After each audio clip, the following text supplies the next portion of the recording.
And we are back with another round of Candid Cardboard, where I will be sharing my first impressions of 7 new-to-me board games. Those games include Through the Desert, the Bazaar expansion, Innovation, Apiary, Wonder Bowling, Skyrise, London 2nd Edition, and Great Plains.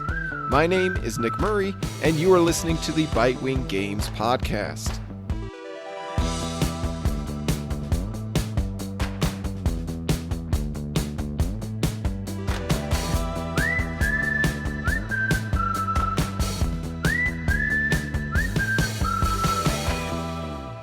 So we're going to start things off talking about the Through the Desert Bazaar expansion, which I have 2 plays of at 3 and 4 players.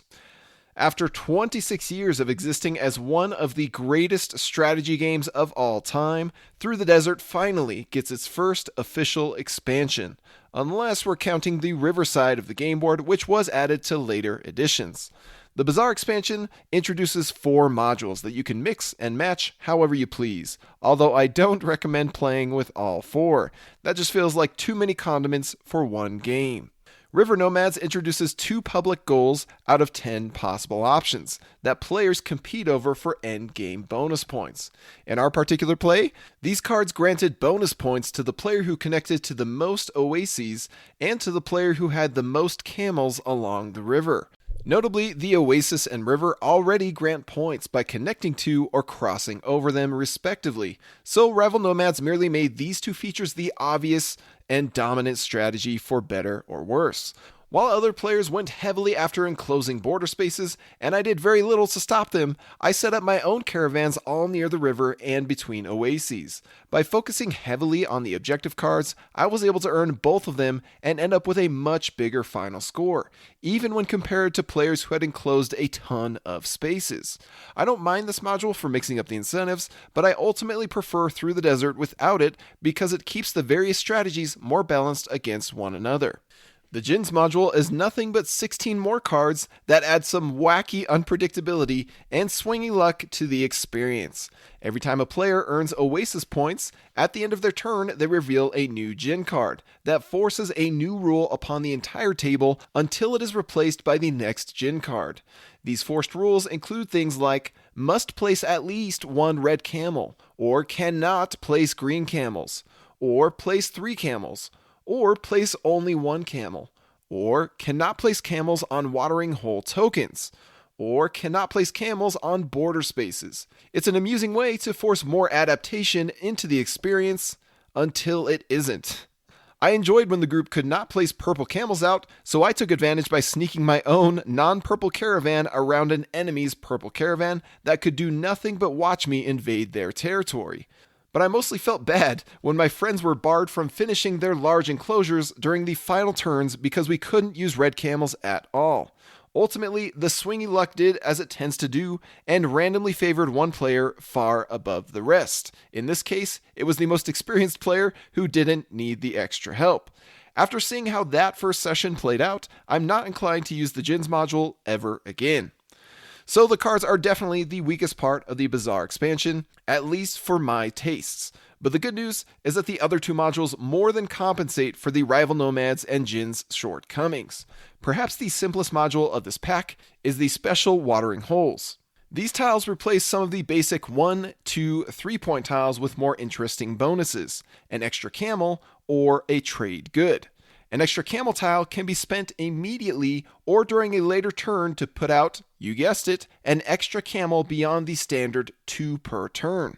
It's a really nice way of granting players a few big turns during the game where they can lunge to reach a bonus or close off an area. The trade good tiles offer a spicy bit of push your luck, where the first tile is worth nothing, but a pair of tiles is worth 10 points. This is the type of module that I'm happy to welcome into the fold for basically any plays of Through the Desert. Last but not least, the titular Bazaar module introduces 1 additional strategy to consider as you race to claim water holes, reach oases, enclose areas, and build the longest caravans of each color. To put it simply, Bazaar wants you to connect stuff. Along the outer border of this new version of Through the Desert, you'll spot a new feature on the maps: villages. Villages want to link up with the bazaars in the middle of the map, but they'll need your caravans to do it. By linking a village to a bazaar, you'll get to claim the top tile of that bazaar that starts at a whopping 15 points, but then reduces to 10, then to 5, then to 0. You can even claim multiple tiles from the same bazaar by using different caravan connections or by linking one bazaar to multiple villages. This module is a really great way of mixing up the formula and adding urgency to the incentives with racing and blocking. I'm a big fan of that Bazaar module. Ultimately, one cannot deny that this new expansion to Through the Desert is completely inessential. That's not a knock against the expansion. The base game is just that good. One could play vanilla Through the Desert 100 times and not grow tired of it. There is a reason that this game has lasted for decades, and it doesn't help the expansion's case any that these new cards and tiles don't fit in the already crowded base game box unless you are okay with box lift. That said, for only $19, the Bazaar expansion offers some interesting and worthwhile concepts if you do want to mix up the game a bit. My deck of cards may never see the light of day again, but I'm happy to keep the tiles in on rotation. I give a good prognosis to the Bazaar expansion of Through the Desert. Next up, we're going to look at Innovation, which I have 2 plays of at 2 players. My exploration of 2-player gaming continues with the revered card game Innovation by classic Karl Chudyk. I've never played a Chudyk design before, despite his reputation, so it was good to finally give one a try. And while I enjoyed my first play of Innovation, I did not expect to be revisiting it anytime soon. My main 2-player gaming partner hated it, but fortunately I got a second crack at it with another gaming friend. Innovation is a game that cares about one thing and one thing only: multi-use cards within a civilization setting. While the gameplay itself is rather streamlined, the uses of these cards stray into the wacky and wild, thanks to their unique text abilities. On your turn, you choose 2 actions from 4 possible options: draw a card, play a card to your tableau, activate a tableau card's ability, or claim an achievement card. The game smartly caters to 2 possible strategies: race to claim a specific number of achievements to win outright, or build up a huge point stash for when the built-in timer runs out. The star feature of the game is the text abilities, and they fundamentally include another key twist. When the active player triggers a text ability, all other players get to use that ability if they have at least as many of that icon displayed in their tableau as the active player. If the text ability is an attack against others, then other players can nullify this attack if they have at least as many icons of that type in their tableau. So one major influencer of the game is that of icon majorities. You want the majority in as many icons as possible so you can leech off of opponent abilities and defend yourself against opponent attacks. It's great that each card has multiple reasons why you might wish to play it to your tableau, the unique ability it offers, and the displayed icons it provides. When adding a card to your tableau, it covers the last played card of that color, so you can build 5 stacks of cards with the top ability of each stack being available to you. But another twist here comes in the form of splaying your stacks. Certain abilities will let you splay your color stacks to expose more icons from older cards. Innovation provides a tremendous arc of gameplay by starting out in the Stone Age with weak actions and opportunities, but quickly ramping up into more powerful abilities and combos. I can see how Chudyk earned his fans by getting so much use out of a deck of cards with a simple system. But all of this gameplay variety and evolution comes at a cost, and that cost is tons and tons of card text. This game may very well be the best of its class for having a streamlined rule set with massive and chaotic potential, but it is not for everyone. Innovation is less about outwitting your opponent within an open information playing field and more about wacky opportunism. The challenge is to scan your hand, scan your tableau, scan your opponent's tableau, and then uncover the best possible decision in the moment. It's about figuring out the best card to play or the best ability to trigger right now and then doing it. There's no point in establishing a major long-term strategy when a single opponent ability can wipe out your hand or your score pile or your tableau. Yet it is still possible to execute a good plan across multiple turns. Just don't grow too attached to that plan in case you need to pivot. The only thing they can't touch is your achievement pile. That means you get plenty of moments of surprise attacks, last-minute scrambles, and tactical lunges. It's a game that keeps you on your toes from start to finish. The more nimble player will win. But it's only enjoyable if you are willing to let the craziness sweep you away. It's only worthwhile if you find endless wordy abilities to be exciting rather than exhausting. Innovation is sadly not a good fit for my main player too, but I enjoyed it nonetheless, and even more on the second play. Even after only 2 plays, what starts out overwhelming and taxing quickly becomes more familiar and exciting. I can already sense how this one will continue to reward repeat plays. Despite my partner's distaste for the game, innovation is unique and refreshing enough that I'll happily go out of my way to show it to others who are interested. Just like the achievement rules themselves, nothing can take away from innovation's achievements as a robust and thrilling card game. I give an excellent prognosis to innovation. Next, we're going to talk about Apiary, which I have 1 play of at 3 players. I must admit, I was pleasantly surprised by how much I enjoyed Apiary. Not that I thought it would be a bad game, I just didn't expect it would be a game for me.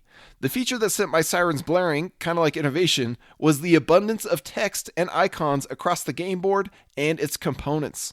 The problem with splaying out a lot of text-heavy tiles and cards across the game board is that anybody sitting on the upside-down end of the table will end up with a headache, while everyone comes away with neck and back pain from all of the squinting and reading required of them. It probably helped that us 3 players sat on the left and right sides of the board as close as we could to the items on display. Even so, there were times where I had to stand up and hunch over just to read the tiles on the opposite end of the board.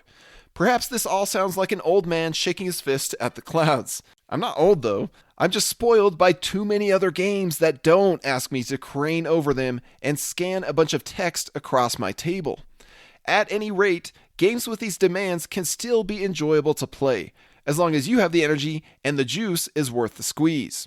In the case of Apiary, I'm happy to have enjoyed the session. The key benefit that this abundance of text brought was seemingly a ton of variety found in the gameplay and opportunities.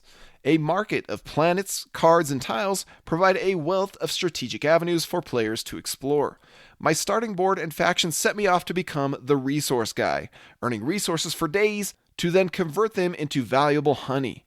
I doubled down on this strategy by acquiring more options to gain easy resources and by upgrading my honey converter.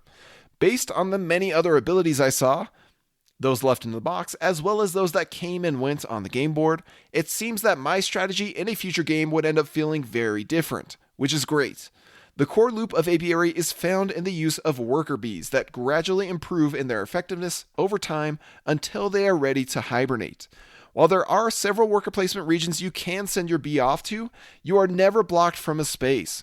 Rather, Apiary has its players bumping each other back home and leveling up the bump bee in the process. Eventually, you'll max out at a value 4B, which becomes a superpowered action when used before it goes into hibernation, resetting to a 1 and granting you a bonus. There is a welcome bit of interaction found in how players bump each other out of spaces, effectively saving them the trouble of spending a turn to call back their bees, or how they race to claim certain bonuses first. Quanchai Moria's artwork is great as usual, and the fancy worker bees are fun to handle.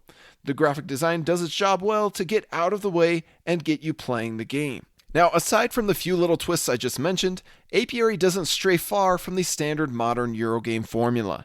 At the end of the day, it's another worker placement game that sees players collecting and storing resources, converting those resources into other resources, upgrading their personal Tableau engine, claiming expensive point scoring items, and refreshing workers as needed. Rather than try to revolutionize or upend the genre, it merely tries to refine it. Fortunately, it does a pretty decent job at that.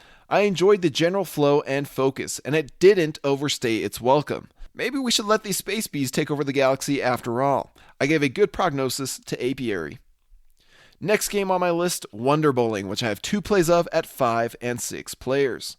One of the more recent fun brick titles from Japanese publisher Itten is Wonder Bowling, a game with tiny bowling pins to set up on top of the box and a mallet to knock them over. The premise is very simple. You get up to 2 attempts to strike the box, not the pins, and knock over 1 or more pins. Easy, right? The problem is that if you knock over all of the pins, or no pins at all, then you bust. When you bust, you take a penalty by adding another objective tile to your supply, which puts you further away from winning the game. Objective tiles want you to either knock down a specific number of pins so that the number of remaining standing pins matches your tile number, or knock down all the pins but the last one, called a strike.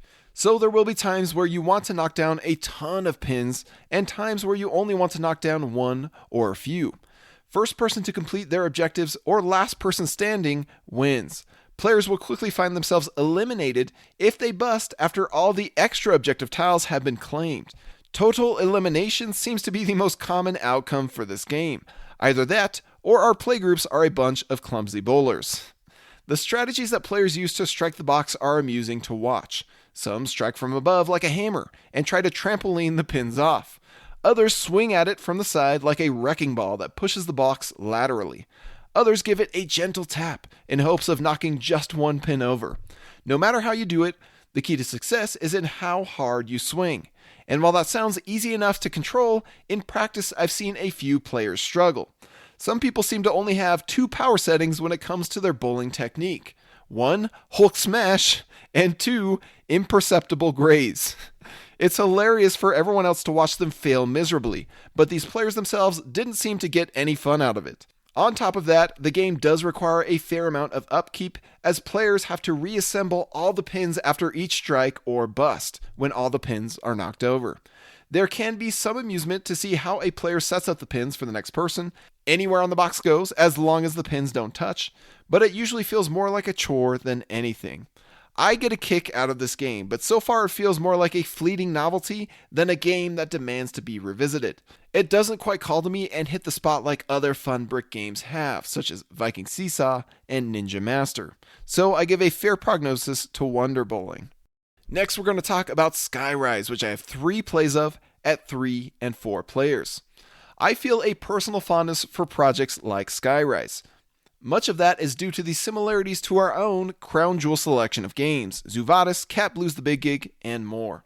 The concept of such a project is this: find an old hidden gem game, dust it off, preserve its strengths, address its weaknesses, help the design reach its full potential, and reintroduce it to a modern hobbyist audience. What I didn't realize until just barely is how hard Roxley went on the redevelopment of this game from the original Metropolis, released in 2008, to the newly released Skyrise. They didn't just spruce up the game with a new production, a new title, and a few gameplay tweaks. They basically gutted everything except for the core hook of the game. Some of the most noteworthy changes include: the game is now split into 2 distinct rounds called eras. The first era ends like Metropolis did when one player places their last building, but the second era ends differently after all players have put out their last building. There are now a bunch of variable public objectives for players to compete over, and these cards were apparently private objectives in Metropolis. The buildings are all now unique numbers or bidding powers ranging from 1 to 114-ish, and in the original game, players had the same set of 1 to 13. Players are now restricted in where they can start an auction, either on the small central island or next to an existing building. Before, they could start an auction anywhere. Wonders have been introduced that are trump bids and come with a chosen unique ability each game. The board is now modular, allowing the map to have a unique layout each time. The tokens earned from spaces, called neighborhoods, are more dynamic than they used to be. Originally, they merely granted a few positive or negative points. That's a lot of changes to digest, especially if you are not familiar with either game. And although I haven't played Metropolis, it appears that Skyrise is aiming to increase variety, reduce analysis paralysis, provide a more interesting arc, improve the aesthetics, and preserve some of that spice. As far as I can tell, publisher Roxley Games largely succeeded. Our plays of Skyrise have been great. At its heart, Skyrise takes the auction concept of raw, bidding with specific value tokens in front of you, and snakes it out across a large city map. Players take turns upping the bid by placing a higher valued building adjacent to the latest bid on an empty space of the board. The winner, after all other players pass, flips their building upside down, officially erecting it on that neighborhood and claiming the token from that space. The other players pull their lost bid building back. The winner then begins the next auction snake. On and on you go until all buildings are out on the map. Initially, it seems like these bidding snakes are aimless and drawn out. One player bids a 1, another a 5, another their 12, and another their 13, another their 18. The players just meander around the wide open city without much purpose or sense. But very quickly things begin to take shape. One player stakes their claim on an island with their tallest building. Another player seems to be gunning for the green neighborhoods more than any others. Another picks up a lettered patron disc and peeks at its value. Do they keep going for that value or start avoiding it? You pick up a couple of yellow tokens, and suddenly those yellow neighborhoods are much more valuable for you to claim. The player's building supplies dwindle. Who will trigger the end of Era 1? The public objectives score out and players see how well they are faring against the competition. The leader gets a target on their back. Era 2 begins. And you don't just receive a restock of buildings in the second half, you also equip yourself with a powerful wonder and wonder card. Players simultaneously select and reveal a wonder card from their hand to gain an advantage or a scoring opportunity for whenever they play out their wonder. You can't start an auction with a wonder, but you can definitely finish it. As the game marches on, you'll quickly discover that where you lead the auction snake is just as important as what you bid. Sometimes the bids can lead the snake into a corner, where a player can automatically win the auction because there is no open neighborhood next to their bid. Other times, a player can create isolated neighborhoods by winning an auction, and then they start the next auction on this island with a low building and win it uncontested. Another challenge is presented in how quickly you blow your most powerful buildings, or all of your buildings for that matter. If you are the first person to put out all of your buildings, you get a juicy 10-point bonus. But you also watch in agony for the rest of the game as your opponents pick up valuable spaces for easier and cheaper. If you wait too long to spend your best buildings, then you might run out of neighborhoods and tokens that are worth claiming. I've made both mistakes. They were delightfully painful.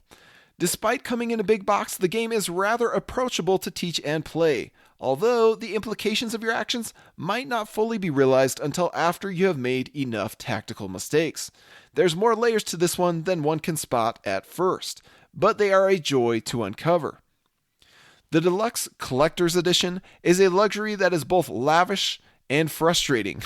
Lavish in the massively unique assortment of building miniatures that decorate the table. Frustrating in the way that the 3D boards don't quite fit together perfectly, particularly for the OCD hobbyists among us. Alas, my publisher curiosity got the best of me, and I opted for this upgraded version. It's perfectly playable, if a bit cumbersome at times. The standard Essentials Edition with chunky wood buildings seems like a very nice option that I would happily recommend to folks. As an alternative, the standard Essentials Edition with chunky wood buildings and simple flat boards seems like a very nice option that I would happily recommend. The nature of having a large open auctioning board with many considerations to stew over also lends itself to analysis paralysis for those who are most susceptible. Should I let my neighbor win this auction? If not, then where should I outbid them, and how high? The game demands deliberate decision-making from its participants, as carelessness can suddenly let an opponent scoop up a horrifying amount of points when they chain a powerful combo of buildings. Consequently, all of my plays have exceeded 90 minutes thus far, which can feel a tad long when you are doing the exact same thing every round. Fortunately, Skyrise provides a nice arc as the value of neighborhoods and islands takes shape over time. Initially, your bids feel aimless and interchangeable. Later, your bids feel tense and cutthroat. Your focus will narrow down to a handful of spaces that you desperately want to claim. The difficulty lies in guiding the auction snake toward that prized location and bidding high enough to scare off the competition. On the other hand, the climax is watered down a bit by the overstuffed point salad scoring. Where the mid-game scoring is nothing but 3 objective cards, the endgame scoring has players tallying up about 10 different things. It gives off a quantity over quality kind of aftertaste that may not sit well with everyone. Ultimately, my takeaway is that Skyrise is refreshing, attractive, challenging, approachable, and interactive in ways that so few modern releases are. It may drag on a hair longer than I prefer, especially when players take too long to decide how to bid, and the final scoring feels bloated, but overall, the juice is worth the squeeze. This is a reimagined experience that, much like Roxley's best work, demands to be enjoyed. I give a good prognosis to Skyrise. Speaking of cities, we're going to talk next about London 2nd Edition, which I have one play of at 4 players. Engine building games, and more specifically tableau building games, are a dime a dozen these days thanks to the popularity of Wingspan and its ilk. But London has been around much longer than Wingspan, long enough that London's 2nd Edition came out 2 years before Wingspan's release. As is common in a Martin Wallace design, same designer as Brass Birmingham, money is tight, the setting is bleak, and players must tread carefully to avoid the crushing threats of debt and poverty. The interesting twist of this tableau builder is that you can make your row of cards as big as you wish, but a longer row accrues you more poverty tokens, which translate to negative points at the end of the game. So you'll have to find that sweet spot of making your engine big enough to get the job done, but not so big that it bleeds you of precious points. Fortunately, you are allowed to play on top of existing cards in your row, upgrading or adapting your engine without increasing your poverty income. The 3 main objectives of the game are generating money, spending money on burrows, points, and other bonuses, and reducing poverty. There's also a satisfying cycle of building your hand of cards, playing them out to update your tableau, and then running your engine of city cards, a cycle that you execute many times throughout the game. Poverty itself is a fairly interactive dynamic because it only matters relative to your opponents. At the end of the game, the player with the least poverty discards all of it, and the other players discard an equal number of tokens. So if you have a similar quantity to the player with the least, it is not a big deal. But if you have significantly more than the player with the least, you are in trouble. The hand management also introduces a nice feature where in order to play a card to the tableau, you must also discard a matching color card from your hand to the open market, where other players can pick it up. Instead of simply playing everything that enters your hand as quickly as possible, you need to be more methodical about which cards you play and which cards you spend. Overall, London feels like a fresh breath of hard, smoky industrial air in a genre that has been overrun by games that are more soft and bloated. It presents a core loop that is tight, engaging, focused, and a bit more interactive than your usual engine builder fare. And the production from Osprey Games is as solid as ever. I give a good prognosis to London 2nd Edition. Finally, we're going to cover Great Plains, a 2-player game which I have 3 plays of, with the Trevor Benjamin and Brett J. Gilbert duo being 2 for 2 on 2-player bangers, and yes, that's a lot of 2s, it was only inevitable that I would also try Great Plains. Between this one, Mandala, and Patterns, I'm beginning to see, well, a pattern. The pattern is this: elegant, 2-player, Euro abstract strategy games that play in under 30 minutes and really hit the spot. Great Plains is an area control game where you are racing to take over the light green patches of grass called meadows. The larger the meadow, the more points it is worth. You'll be spreading out from your starting caves by placing a piece next to one of your caves or next to your pieces that are already out. Like the extending tentacles of 2 tussling octopi, you'll quickly spread out across the map in only 20 minutes.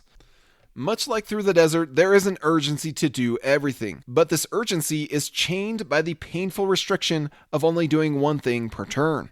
This strategery is given further texture because all of the other lowland spaces between scoring regions grant you a bonus ability token in the form of an animal. The horse lets you skip a space, even if it is occupied, to drop into a normally out-of-reach hex. The bird lets you extend over an impassable mountain to the other side. And the bear is most spicy of all. It pushes an opposing figure out of the space, usually to its death. These 3 simple animal abilities, stored up and spent at the most opportune moments, are what take Great Plains up an entire notch. Decisions are so much juicier when you have to carefully manage these resources and watch how your rival might use them against you. They really open up the playing space for tactical maneuvers that feel devilish and brilliant. For a game as clean as this, One might worry about the staying power after too many plays. The thing is, the map is made up of 7 unique tiles that can be flipped and rotated into a million different combinations. Some maps have players fighting over a bunch of small territories. Other maps will feature 1 or 2 huge meadow gauntlets where an irresistible amount of points are concentrated. And so much of what you do will be dictated by the telegraphed intentions of your opponents. I don't ever see this game running out of steam. I still remember the first time I ever played Through the Desert. It was a 2-player game, and I felt like the experience was too open and loose at that count. Great Plains, with its narrower corridors and nuanced abilities, has cemented itself as the 2-player go-to when I want to scratch that itch. Considering the fact that Through the Desert is one of my favorite games of all time, that is high praise indeed. I give an excellent prognosis to Great Plains. And now that we've bookended this episode with Through the Desert, that is going to mark the end of my candid cardboard thoughts for now. But in case you haven't heard, I am delighted to share that in roughly a month, in late June, we're going to be launching our brand new line of 2-player games called the Mythos Collection, 2-player games of strategy and mythology. And the 2 games leading the charge of this collection are from the legendary Reiner Knizia called Iliad and Iker. There's nobody else we trust more to launch our legendary 2-player line than Reiner Knizia, the designer of Lost Cities, the designer of Battle Line and Schotten Totten, Royal Visit, The Lord of the Rings, The Confrontation. So many amazing 2-player games. I cannot wait for you to discover what he has cooked up next. So please be sure to follow the link in the description of this podcast, which will take you to the Kickstarter pre-launch page for these 2 games. You can subscribe to the page to be notified the moment we launch. And it is the support of our Kickstarter backers who keep this podcast, who keep Bitewing Games, who keep our projects and our passion alive. So thank you so much for your support. And thank you for joining me for this episode. My name is Nick Murray, and you've been listening to the Bitewing Games podcast.